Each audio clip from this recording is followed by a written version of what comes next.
बिस्मिल्लाहिर्रहमानिर्रहीम सल्लल्लाहु अलैहि वसल्लम। अस्सलाम वालेकुम स्टूडेंट्स, कैसे हैं सब लोग। उम्मीद करता हूँ सब लोग खैरियत से होंगे। Welcome to my YouTube channel Falcon Academy. आज इस वीडियो में आपके साथ शेयर करने जा रहे हैं इंग्लिश 515 इंग्लिश 5 से 15 का असाइनमेंट नंबर 1 का सोल्यूशन है जी। टोटल मार्क्स आपके 20 हैं और आपको जो इंस्ट्रक्शन दी हुई है उनको आपने अच्छे तरीके से फॉलो करना है। अपलोड जो असाइनमेंट में प्रॉपर फॉर्मेट के अंदर MS वर्ड फाइल होनी चाहिए आपकी, और आपकी जो करप्ट फाइल है वो नहीं होनी चाहिए, वरना आपको 0 मार्क्स मिलेंगे। आपकी जो असाइनमेंट है वो जूम्ड इन एट 100% पे जूम होनी चाहिए। और please avoid plagiarism, plagiarise work will be mark 0 और प्लेजराइज वर्क को 0 मार्क्स मिलता है। कॉपी पेस्ट आपने बिल्कुल नहीं करना, किसी आपने अपना यूनिक असाइनमेंट लिखनी है। Please avoid submitting copied assignments, otherwise such a case would be refer to the discipline committee, वरना जो आपका केस है वो डिसिप्लिन कमेटी को रेफर कर दिया जाएगा। तो आपने कॉपी पेस्ट नहीं करना है। तो आपको एक क्वेश्चन दिया हुआ है, क्वेश्चन बहुत आसान है, कोशिश किया करें क्वेश्चन को समझें। आइडिया लें इंटरनेट से, गूगल से, यूट्यूब से, कहीं से भी आइडिया आप ले सकते हैं। और वर्डिंग आपकी अपनी होनी चाहिए। वर्डिंग चेंज करना कोई इतना मुश्किल काम नहीं होता। वर्डिंग चेंज करके अपने असाइनमेंट को यूनिक बनाया करें, तभी आपको मैक्सिमम मार्क्स मिलेंगे। तो चलते हैं जी क्वेश्चन की तरफ, क्वेश्चन को अच्छे तरीके से समझते हैं। क्वेश्चन है जी focusing on patterns of error. जो मुख्तलिफ जो एरर्स होते हैं, जो पैटर्न्स ऑफ एरर के ऊपर अगर आप फोकस करें तो rather than on individual errors is most effective for both teachers and students. कि आप जो पैटर्न्स ऑफ एरर होता है उसके ऊपर अगर आप फोकस करें बजाय जो इंडिविजुअल एरर्स है उसके ऊपर फोकस करने के, तो ये एक इफेक्टिव तरीका है टीचर्स के लिए भी के और स्टूडेंट्स के लिए भी। कि आपने ये नहीं देखना है कि इंडिविजुअल कौन सी गलती कर रहा है, बल्कि आपने ये देखना है कि जो मुख्तलिफ जो पैटर्न्स हैं एरर के, जो गलतियाँ हो रही हैं, ज़्यादातर किन चीज़ों में गलतियाँ हो रही हैं, आपने वो देखना है। क्योंकि ये एक इफेक्टिव तरीका है स्टूडेंट्स के लिए भी और टीचर के लिए भी। आपने क्या करना है, elaborate the statement and indicate. आपने स्टेटमेंट को इलेबोरेट करना है, एक्सप्लेन करना है कि भाई इसमें वो क्या कहना चाहता है, क्या कहना चाह रहे हो, वो इस तरह जो कहते हैं ना, तो ये इसमें क्या कहना चाह रहा है, ये आपसे पूछ रहा है। आपने इसको इलेबोरेट करना है। और indicate 5 major categories of error faced by the students while writing an essay. और आपने क्या करना है, आपने इंडिकेट करना है, वाज़िया करनी है वो 5 कैटेगरीज जो कि स्टूडेंट्स जब ऐसे लिख रहे होते हैं तो वो गलतियां करते हैं। जो 5 गलतियां करते हैं स्टूडेंट्स ऐसे लिखते हुए, वो आपने वो कैटेगरीज आपने बता देनी है। Provide at least 1 example for each category. Her category में आपने फर्दर एक मिसाल आगे देनी है। ये आपका क्वेश्चन है, 20 नंबर है आपका, इतना आसान सा क्वेश्चन है। और हमें मुश्किल असाइनमेंट्स आती हैं और आपके लिए आसान असाइनमेंट आ जाती हैं, ये तो कोई बात ना हुई। तो चलते हैं जी, इसका एक आइडियल सोल्यूशन आपके साथ शेयर करते हैं। कोशिश करें इसको कॉपी पेस्ट आपने नहीं करना, बल्कि आपने वर्डिंग थोड़ी सी चेंज कर लेनी है। स्टेटमेंट की अगर आप बात करें, जो स्टेटमेंट आपको दी हुई है, focusing on patterns of error rather than on individual error is most effective for both teachers and students. वो आपको कह रहा है कि आपने जो मुख्तलिफ गलतियाँ हो रही हैं उनके पैटर्न्स के ऊपर, उनकी वजूहात के ऊपर, उनके कैटेगरीज़ के ऊपर आपने वर्क करना है। आपने ये नहीं देखना है कि इंडिविजुअल को क्या गलती कर रहा है, बल्कि जो मोस्टली जो लोग गलतियाँ कर रहे हैं उनको आपने पकड़ना है। और यही इफेक्टिव तरीका है स्टूडेंट्स के लिए भी और टीचर्स के लिए। emphasizes the importance of identifying recurring patterns in error rather than merely addressing isolated mistakes। तो इसमें होता क्या है कि आपने फोकस करना होता है कि जो गलतियां बार बार हो रही हैं उन पैटर्न्स को आपने आइडेंटिफाई करना है। आइसोलेटेड मिस्टेक्स को आपने इग्नोर करना है, बल्कि जो ज़्यादातर आमतौर पर जो गलतियां हो रही हैं आपने उनको पकड़ना है। This approach allows for a more comprehensive understanding of the underlying issues that students may face. इस अप्रोच से आपको पता चलेगा कि वो कौन से मसाइल हैं जो स्टूडेंट्स फेस कर रहे हैं, जिनकी वजह से वो ये गलतियाँ कर रहे हैं। जो मोस्टली जो ज़्यादातर गलतियाँ कर रहे हैं स्टूडेंट्स, वो उनकी वजूहात क्या हैं, leading to more effective and targeted interventions, जिसकी वजह से आप उनको आइडेंटिफाई करके आप उनको अच्छे तरीके से सॉर्ट आउट कर सकते हैं। By recognising and addressing patterns teacher can provide valuable feedback. उनको पहचान करके जो मुख्तलिफ पैटर्न्स की जो गलतियाँ हो रही हैं उनको आइडेंटिफाई करके जो टीचर्स होते हैं वो फीडबैक प्रोवाइड कर सकते हैं स्टूडेंट्स को, ताकि वो अपनी राइटिंग को इम्प्रूव कर सकें, राइटिंग स्किल्स अपनी बढ़ा सकें। ये पूरी एक स्टेटमेंट दी है कि आपने एक बंदे की गलती पे नहीं जाना, बल्कि मोस्टली जो गलतियां हो रही हैं उनके पैटर्न्स को आपने पहचानना है और उनको आपने ख़त्म करने की कोशिश करनी है। ठीक हो गया, ये आपकी पहली स्टेटमेंट इलेबोरेट हो गई। ठीक हो गया। आगे, here are 5 major categories of errors. जो अगर हम बात करें तो जो कैटेगरीज हैं गलतियों की वो 5 होती हैं मेजर। वो आपने वो पूछ भी आपसे वो पूछ भी रहा है कि 5 कैटेगरीज आप बताएं।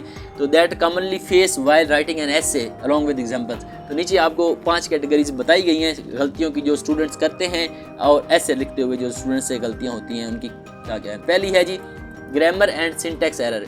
लोग या ग्रामर में गलती करते हैं या सिंटैक्स में गलती करते हैं। ग्रामर एंड सिंटैक्स आपको बात एक ही होती है। जो ग्रामर और सिंटैक्स है दोनों ही ग्रामर होते हैं। कि स्ट्रक्चर क्या होगा सेंटेंस का। तो ज़्यादातर लड़के इसी में गलती, लड़के और लड़कियां भी इसी में गलती करती हैं कि misuse of subject verb agreement such as the team are playing well instead of the team is playing well.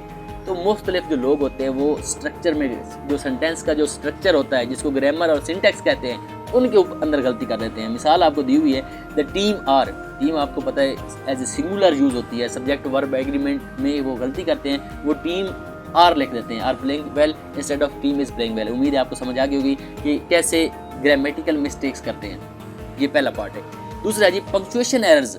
ये बहुत ज़्यादा कॉमन गलती की जाती है जब ऐसे हम लिखते हैं, हमें पंक्चुएशन का तो पता ही नहीं होता कि भाई हमने कॉमा किधर लगाना है, फुल स्टॉप हमने किधर लगाना है। ये बहुत ज़्यादा गलती करते हैं लोग। तो एग्जांपल क्या है कि incorrect use of commas, like I went to the store and, कॉमे के बाद एंड लगा रहा है तो ये गलती होगी। Bought some apples instead of I went to the store and bought some apples. तो आप ये देख सकते हैं कि किस तरह पंक्चुएशन की गलतियाँ हम करते हैं।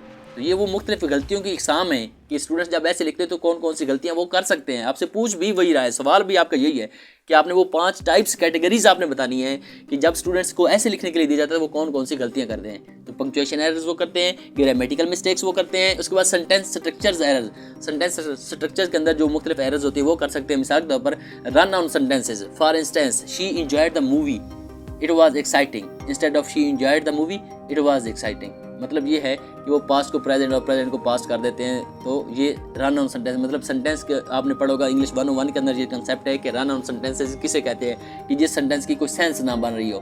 तो ये मतलब जो सेंटेंस स्ट्रक्चर को लेकर स्टूडेंट्स गलतियाँ करते हैं। ये तीसरी किस्म की है। चौथी है जी word choice and usages error. ये मुख्तलिफ अल्फाज का चुनाव करना और उनको कैसे इस्तेमाल करना है वो स्टूडेंट्स को नहीं पता होता। एग्जाम्पल बता रहा है कन्फ्यूजिंग सिमिलर साउंडिंग वर्ड्स, जो मुख्तलिफ जो इनको होमोनेम्स कहते हैं, जिनकी आवाज़ सेम होती है, such as using affect instead of effect और देयर इंस्टेड ऑफ देयर।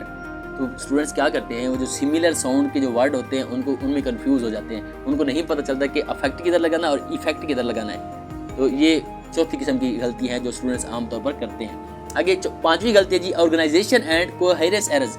ये ऑर्गेनाइज कैसे करना है टेक्स्ट को और कोहेरेंस कैसे पैदा करनी है टेक्स्ट के अंदर।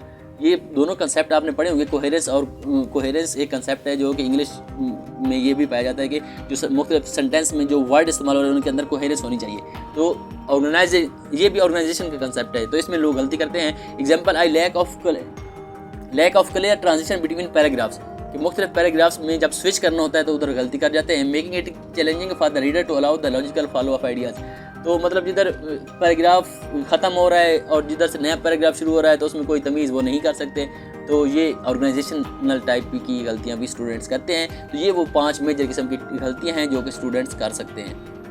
आगे है जी when teachers focus on the patterns rather than addressing each error in isolation. तो जब जो टीचर्स होंगे वो फोकस करेंगे पैटर्न्स के ऊपर बजाय इसके कि वो एक एक गलती को आइसोलेट होकर एड्रेस करें। स्टूडेंट टीचर्स को चाहिए कि वो जो मुख्तलिफ जो पैटर्न्स उभर के सामने आ रहे हैं, मुख्तलिफ बड़ी बड़ी गलतियाँ जो सामने आ रही है जो मोस्टली स्टूडेंट्स कर रहे हैं, तो उनको वो एड्रेस करें।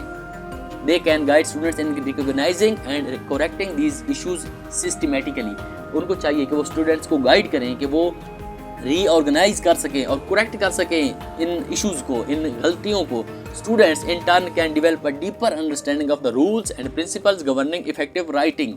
तो स्टूडेंट्स इससे क्या होगा, जो स्टूडेंट्स होंगे उनकी जो अंडरस्टैंडिंग है वो डिवेल्प होगी, डीपली अंडरस्टैंडिंग डिवेल्प होगी कि वो मुख्तलिफ जो असूल हैं उनको समझ सकें कि किस तरह उन्होंने इफेक्टिव राइटिंग करनी है, उन्होंने किस तरह राइटिंग को इम्प्रूव करना है, leading to improved overall writing proficiency, जिससे उनकी जो ओवरऑल राइटिंग प्रोफिशिएंसी है वो इम्प्रूव होगी। This approach is more efficient and holistic as it targets the root causes of errors. इस अप्रोच से ये जो अप्रोच है ये बहुत ज़्यादा एफिशिएंट है, बहुत ज़्यादा इफेक्टिव है, क्योंकि ये टारगेट करती है रूट काज को। ये वजूहात जो रूट काज है, जो वजूहात हैं गलतियों की, उनको ये किल करती है। इसलिए ये अप्रोच जो है ये बहुत ज़्यादा इफेक्टिव है। Fostering long term improvement in writing skills, और इससे जो हमारी राइटिंग स्किल्स हैं उनमें लॉन्ग टर्म इम्प्रूवमेंट देखने को मिलती है। इसके साथ आपके असाइनमेंट नंबर कंप्लीट होती है। उम्मीद है आपको इसकी समझ आ गई होगी। मजीद अगर आपका कोई क्वेश्चन हो तो आप कमेंट सेक्शन में पूछा करें। अपना ख्याल रखिएगा। अल्लाह हाफिज़।